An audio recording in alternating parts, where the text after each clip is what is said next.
Gye buvuddeko okunoonyereza okwakolebwa mu Kampala kwazuula ng'abantu bangi abawangalira mu kibuga kino bwe bassa omukka omukyafu.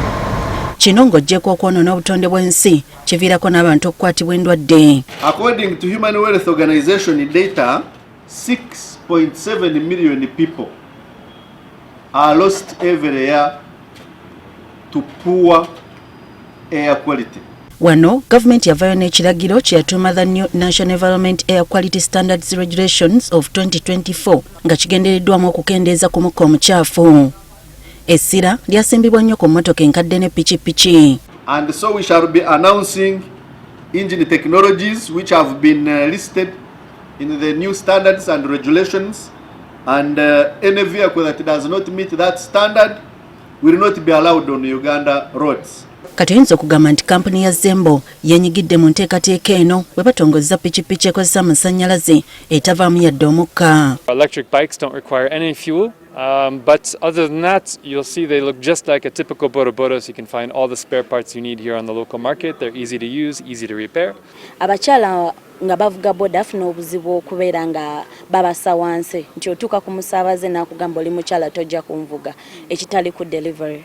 Sezimu ku nsonga ezitukozesezza enkolagana eno ne Glovo is kuwa omukyala omuvuzi wa boda okukola akasente nga teri amusalidde musango oba teri amu. Pikipiki eno eyawuka ku za bulijjo mu nkozesa n'entambula. Liita emu ey'amafuta tetambula kilomita 7.5 bakinana nga battery yaffe.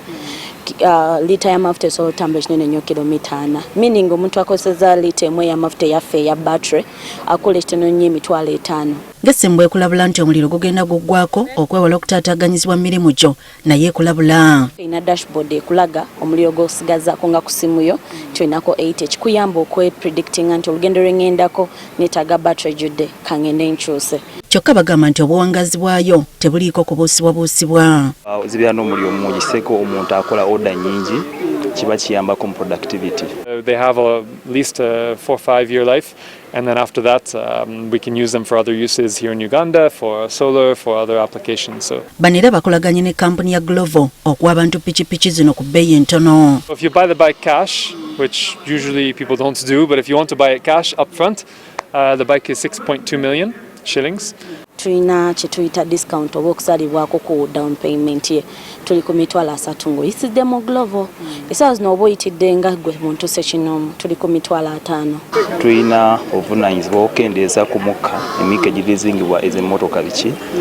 So Zembo ngeri ekiri nti ekozesa amasannyalaze purely kijja kutuyambako oku-executinga that program nti naffe tuba tucontributinga ku environment ya Uganda. Akakwakkulizo omwana afuna mu nteekateeka eno kirungi okuba n'essimu eyaseereza kw'osobola okufunira bakasitoma.